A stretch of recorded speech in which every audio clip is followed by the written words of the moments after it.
Here's the thing with prednisone, and prednisone is a nightmare for diabetes. I don't care, type 1, type 2. Prednisone is a just awful situation. First goal, try to not be on prednisone. But if you have to be on it, which I've been on it myself and it's not fun, what's likely going to happen, it is a corticosteroid. It is going to tell your liver, hey, you need to dump a ton of glucose and dump it right now.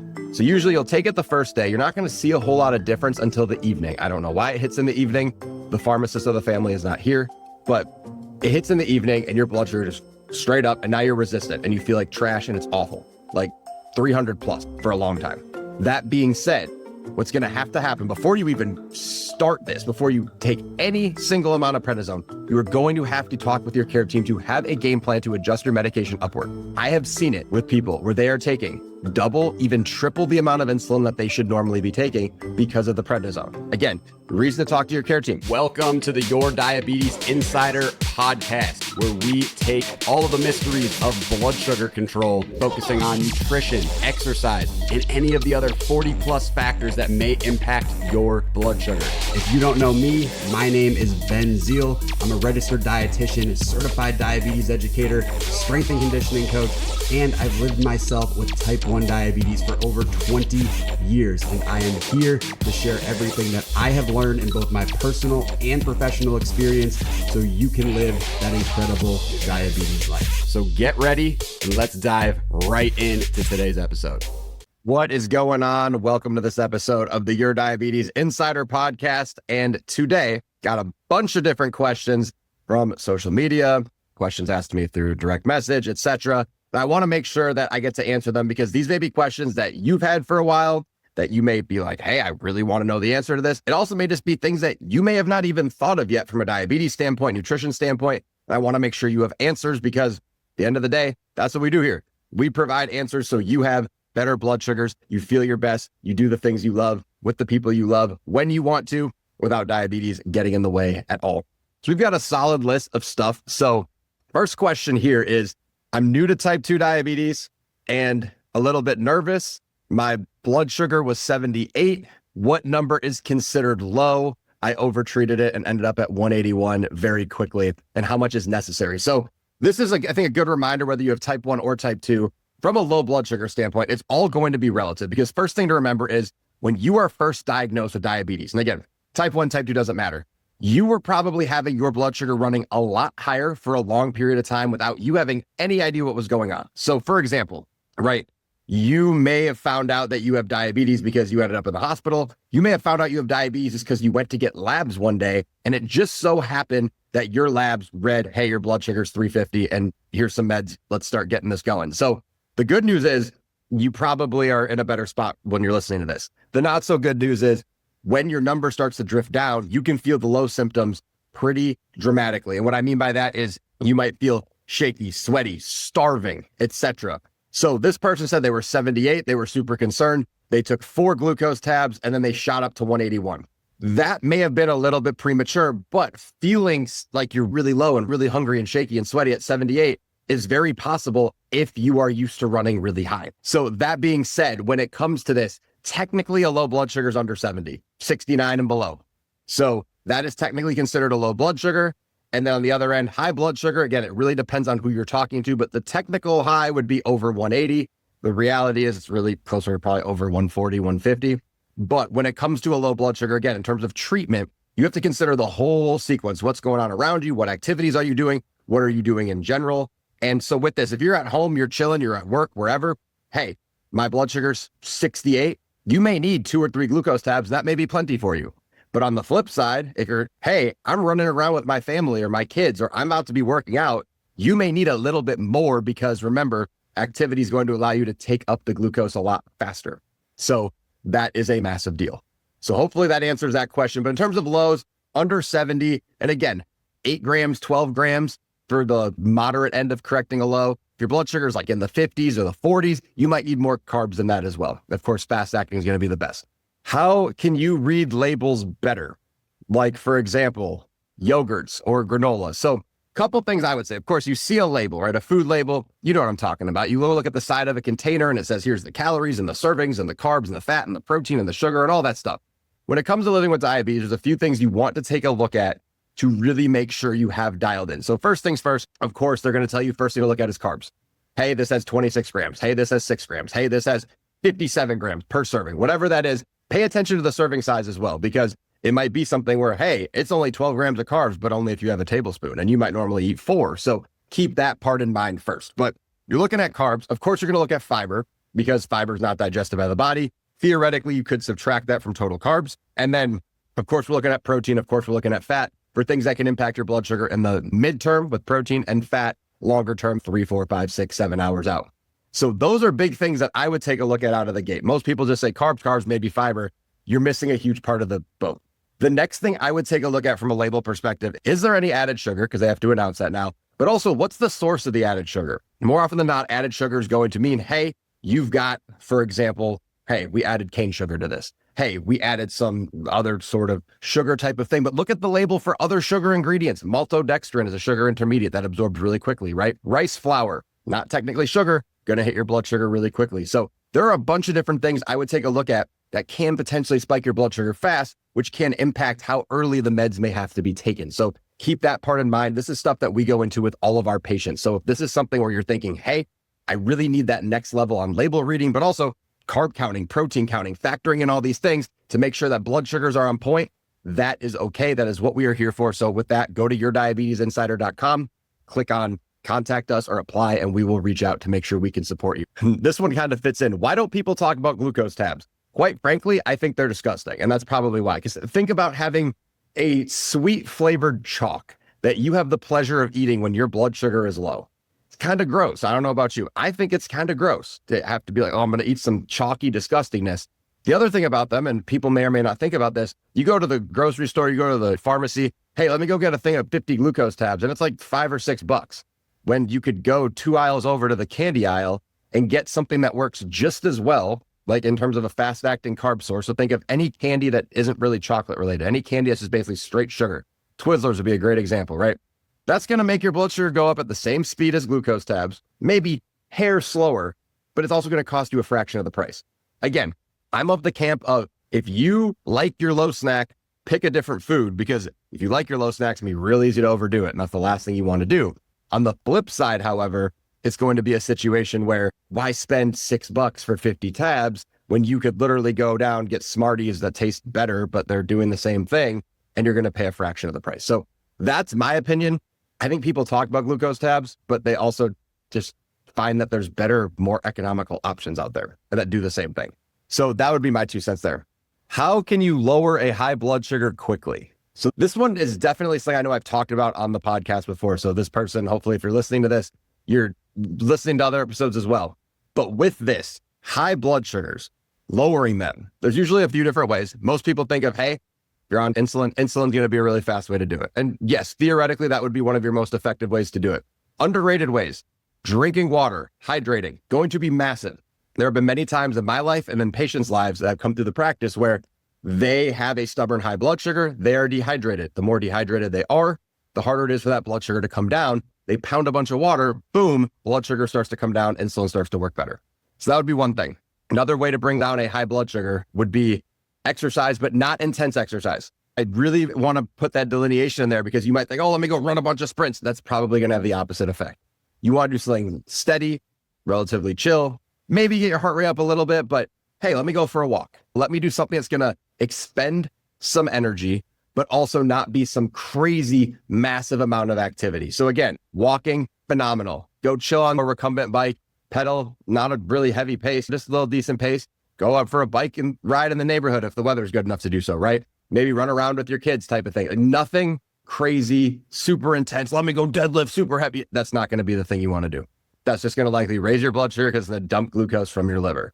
But those would be 3 of the best ways. So of course, medication, number 2, hydration, number 3, activity.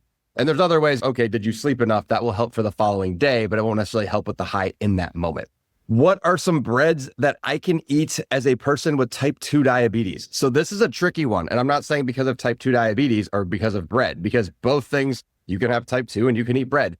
I think the first thing that needs to be addressed here is just the mindset surrounding bread or carbs in general.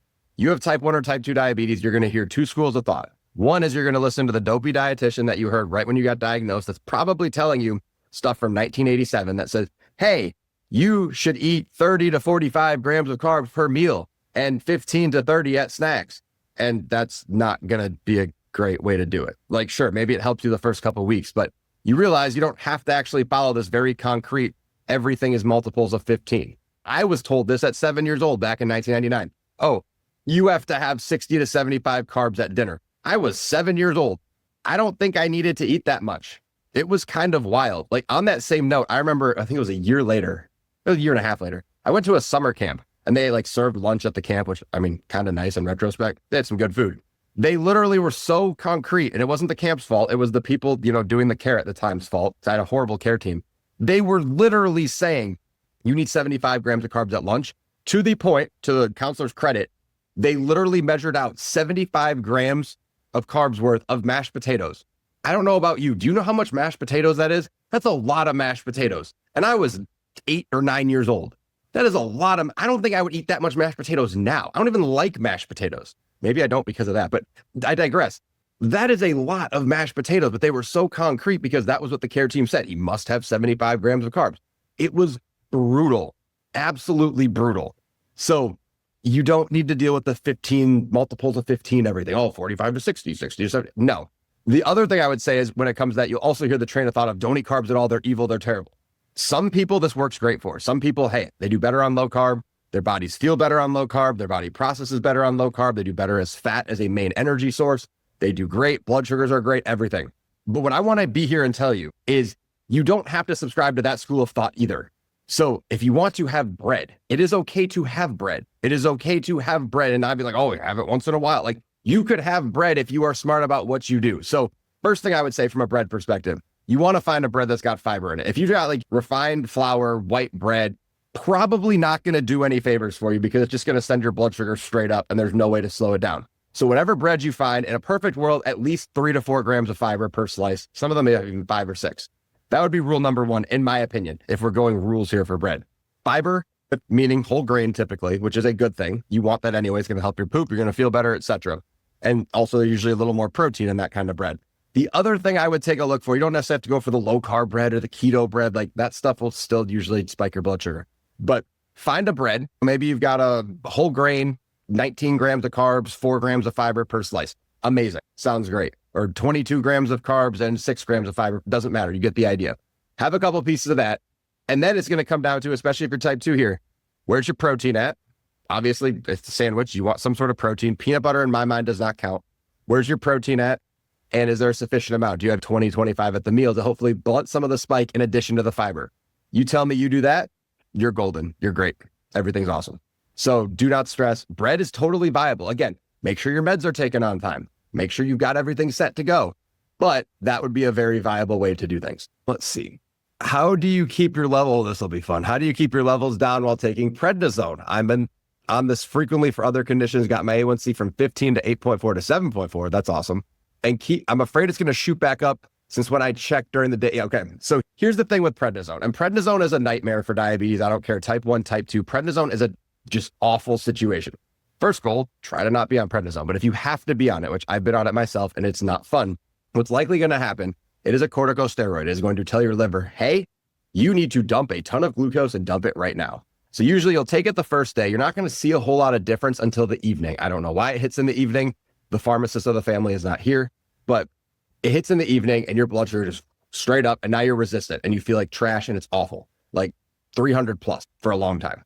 That being said, what's going to happen before you even start this, before you take any single amount of prednisone, you are going to have to talk with your care team to have a game plan to adjust your medication upward. I have seen it with people where they are taking double, even triple the amount of insulin that they should normally be taking because of the prednisone. Again, reason to talk to your care team. Some prednisones are tapers, right? So you start out higher and you reduce the dose as the time goes on. Some of them are just really high dose across the board. It's all going to depend on that. So your care team are the only people that are qualified to help you. I can't help you in this situation. I can tell you when I take prednisone, I'm taking 80 to 100% more insulin than normal. So if I usually would take 1 unit, I'm taking 1.8 to 2.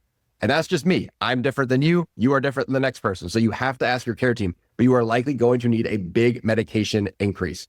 You're also going to have to keep tabs on your blood sugar, and you're going to have to consider in that situation, what is your activity like? Because that's going to have to still be a big deal. Hydration is going to have to be a big deal because you're likely to be running higher And this would be a situation I know I just talked about and slightly poo-pooed on, don't go lower carb. This may be a situation where you have to consider reducing carbs temporarily just to make sure it's a little bit easier on you, because there have been times, and I've been on dose packs of prednisone multiple times, unfortunately, but having been on them, there are times where you can still maintain blood sugars in the 140 range all day and you can be fine. But sometimes it's a little easier to say, hey, let me go slightly lower carb. Maybe I usually eat 45. Look at me going. Usually eat 40 to 60 grams at lunch. Maybe I'm going to eat 20 today, just to give yourself a little bit of an advantage. But even then, you're still going to need more insulin or oral meds, whatever you're on. So it's going to have to be something you talk about with your care team to have a specific game plan, and not a game plan of the doc saying, oh, well, you might need a little bit more medication and just kind of see how you feel. Like, you're going to need to be like, how much? Where do I start? So ask for concrete numbers. They should be able to give them to you, because without those, you're flying blind effectively. It's no different than listening to me here saying, hey, I'm not your provider, but here's what I've seen. Otherwise, you have no actual insight from the doc. So make sure they give you actual answers for stuff that you may actually need. Next one is, how do you manage a high fat content meal? Do you talk about this on the podcast? I know fat affects blood sugar, but to what extent? Yes, I do talk about it on the podcast. Yes, I've talked about it many times and all over social and stuff, but fat basically in a nutshell slows down digestion. So when you have a meal that is high fat, especially if it's high carb, high fat, what's happening is, imagine, let's just say high carb, high fat. We'll use pizza as everyone's favorite example. What's going to happen is your blood sugar is going to go up. Hopefully you dosed appropriately for upfront, and it's then going to drop, right? So you're going to go up. Let's just say you normally rise like 180 after a meal. You come back down, you're 120, you're chilling. Well, then what's going to happen is 2.5, 3, 4, 5 hours later, your blood sugars will start creeping up and up and up, because the digestion is now getting to the part with the fat. Fat takes 8-ish hours to clear out of your body. So if you eat at 6 p.m., you're done eating at 7. Okay, 7 was the last bite you had. 8, 9, 10, 10-ish, 11-ish, you're starting to wait for that blood sugar to start to rise. That's okay. That is normal. However, what the issue is if you don't pay attention, you fall asleep, you don't get up, and suddenly you went to bed at 116 and you woke up at 274. That is a problem. But that is what the fat is doing. It's slowing down digestion, then it starts to continue to process, and kaboom. I mean, there's studies out there that show that high fat, high carb meals need on average 47% more insulin. So that on average, so that means some people needed less, some people needed way more. In the study, if I'm not mistaken, one person needed almost double what they usually take. And again, it's all different. It was a relatively small sample size, and this was 10-ish years ago. But the biggest thing is you need to take more. So you have to have a plan with your care team. You have to know exactly what to do. Again, step by step. Don't be like, oh, well, it's this vague thing. You have to know step by step what to do. They obviously have to make sure that you are ready for that situation, because that's kind of an intermediate to advanced level diabetes technique. But you have to be paying attention. 3 hours, 4-hour mark. What are you going to do to make sure the fat does not come back and kick your butt? Because again, for me, it might hit at 4.5 hours. My record for personally, 8.5 hours. It was brutal. I don't know how it happened. No idea, but 8.5 hours after I ate it finally kicked in. But most of the time, 4, 5 for me, sometimes as early as 3, sometimes as late as 6, it will kick in. And then at that point, you have to have a game plan or your number is going to go high. And I'd rather see a situation where your number starts to go up, you're 116, you cut it off at 170 and you come back down to normal, versus the alternative of you don't do anything and you wake up at 290. So that's the fat side of things. Then the final question of the fun podcast. Where do I find my care team? So a care team is technically supposed to be your endocrinologist or primary care physician. So your diabetes doc, whoever manages your diabetes, there should be a dietitian on your team. There should also be a diabetes educator on your team. Oftentimes the diabetes educator and the dietitian are the same person. And beyond that, of course, you can have a pharmacist, etc., but it's typically the diabetes doctor that manages and writes the prescriptions. And then there's the educator who fills in all the rest of the gaps. Sometimes they're a nurse, sometimes they're a dietitian. They could be other things, but those are the two most common. So where can you find them? Of course, in your area, look up maybe if you're using your insurance, who's in your network, maybe look online. Hey, what are the best docs in my area for this? But the other thing is, of course, you have the option to choose. And in certain situations, you can do virtual care. So for example, for us, if you wanted to work with our team, we're virtual, which is amazing. So we have the ability to say, hey, you can actively choose your care team. We can do all the education side. We can do the dietitian side. And if you want to work with us, we would be thrilled. But at the same time, you have to make sure you have someone who can still write the prescriptions. Like, you have to have both. You have to have the doctor side and the education side. And the good news is, if you have a good educator and a good dietitian, they will be able to fill in most of the gaps that the doctor won't have the time or the bandwidth to be able to do. So for example, right, the doctor may say, hey, here's your insulin script. looked at your numbers, peep this one thing, awesome. The dietitian / educator can say, hey, let's look at the food side and how that's impacting stuff. Let's look at the other reasons why your blood sugars are constantly popping up and down, and let's have some other concrete things to fix them. And now you've got that, and you have every other aspect of life covered.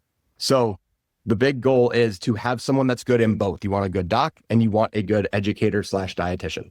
And so, like I said, if you're someone who's looking for someone to help you, so in our case, if you're like, hey, Ben, I want your team to help me, we're all dietitians. We all live with diabetes ourselves. We all have exercise backgrounds. So we understand all three pieces of what we call the Holy Trinity: blood sugars, nutrition, activity.